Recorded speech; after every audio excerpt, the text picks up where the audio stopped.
We've often hoped to have Father Jim Martin on 30 Good Minutes, and it's a real pleasure for me to be in New York City today, talking with him and spending some time together. Jim, thank you for joining us today. My pleasure. In many of your books and interviews, I have noticed that you seem to take great joy in being a Jesuit. So I wanted to start by asking you, how has the order really embraced your talents as someone who entered with a corporate finance background and has really become one of our best Catholic spiritual writers today? Well, thanks. I wouldn't be able to do anything without the Jesuits. As you said, I went to business school, the Wharton School of Business, but we really didn't practice a whole lot of writing. I obviously learned how to write in high school and college a little bit, but it really wasn't until I entered the Jesuits that I started writing in earnest. My first piece was on a visit to a refugee camp in Africa, and that sort of took off. And the more I wrote, the more supportive they were. So I'm happy to be doing it, and happy to be doing it for the Society of Jesus, because all of my royalties goes to my religious order. I don't see a penny. As culture editor for America Magazine, I was wondering if there's any specific cultural trends that you've seen. Is there anything that we may be missing as Catholics or people of faith?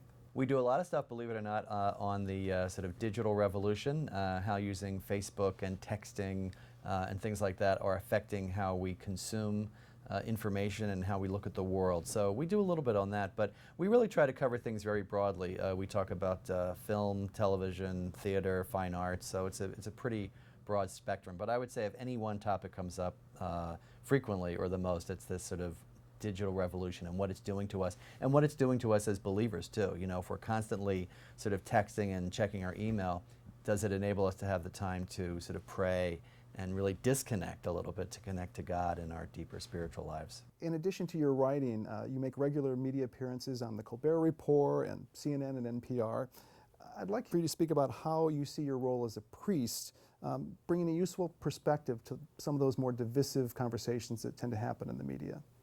Well, it's a tool for evangelization, basically. I always say that, I'll reach millions of people during a 5-minute hit on the Colbert Show or NPR or BBC, something like that. Many more than I would reach in a homily, right? Now, I do homilies, I celebrate Mass as well, but it's a great way to get the Church's message across. And really, it helps the reporter and the Church. It helps the reporter get the story right, and it also helps the Church get the story accurately reported. So I think it's a win-win for both sides. In 2006, you wrote a wonderful book called Becoming Who You Are, Insights on the True Self from Thomas Merton and Other Saints. How has Merton impacted your spiritual life as a writer? Well, I always say there's four people that are the most responsible for my being a Jesuit: the Father, the Son, the Holy Spirit, and Thomas Merton. He'd probably be embarrassed to be put in that company. But his story, Merton was a Trappist monk who was a great writer. He died in 1968. People might know him from his book, The Seven-Story Mountain. His book and his conversion really helped me to understand my vocation as a Jesuit. And he's a kind of avatar for me in terms of writing and religious life, and also the way he writes. He was very self-disclosive. He talked a lot about his own life, and that's something that I like to weave into my own writing. So he's really my hero and kind of my avatar for the good Catholic writer. In your more recent book, The Jesuit Guide to Almost Everything, A Spirituality for Real Life, how did the practical basis of Ignatian spirituality guide you in writing that book? Well, right, as you say, Ignatius is very practical. One of the things I try to do with this book is make what's called Ignatian spirituality, Jesuit spirituality, usable and user-friendly for people. I think there are lots and lots of good books on Jesuit spirituality. Just terrific books.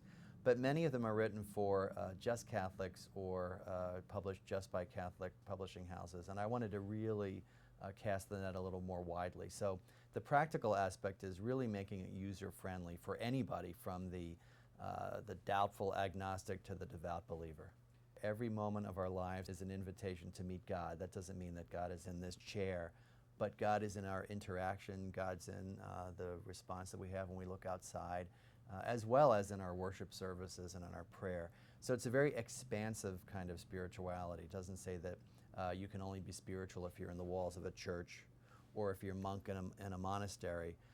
It says that the world, in a sense, is your monastery. So it's really looking at every moment as an invitation to experience God.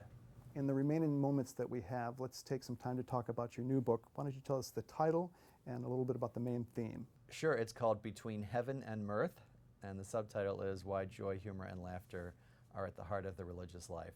So it's really, it's an encouragement to be joyful, humorous, and laugh as believers. One of the quotes that jumped out at me, joy, humor, and laughter are spiritual gifts that we ignore at our peril. What do you mean by that? It means that too many people think religion means being gloomy, basically, and that you should be deadly serious all the time. But as the saying goes, when you're deadly serious, you're probably seriously dead. I mean, faith should lead to joy. That's one point of the book. The second point is that the saints and great spiritual masters use humor in their spiritual lives. And the third point is that laughter is a really essential part of a healthy spiritual life, a healthy any life. So I'm trying to recover the sense of joy that I think is missing in too many religions, Catholicism included. Couldn't agree more with you on that one. You also said joy has an object, and the object is God. Yeah, joy is a little different than happiness. We can be happy about a raise, something like that. Joy is a little deeper. While some dictionaries talk about joy as kind of an intense form of happiness, joy has an object, and that object is God. You know, joy is, as I say in the book, happiness in God. And that's why we can be joyful even in very difficult situations. Father Jim Martin, it's been a joy spending time with you. Thank you for making time for us today. Thank you for being with us. Thank you. It's been a joy for me too. Thanks a lot. Thank you.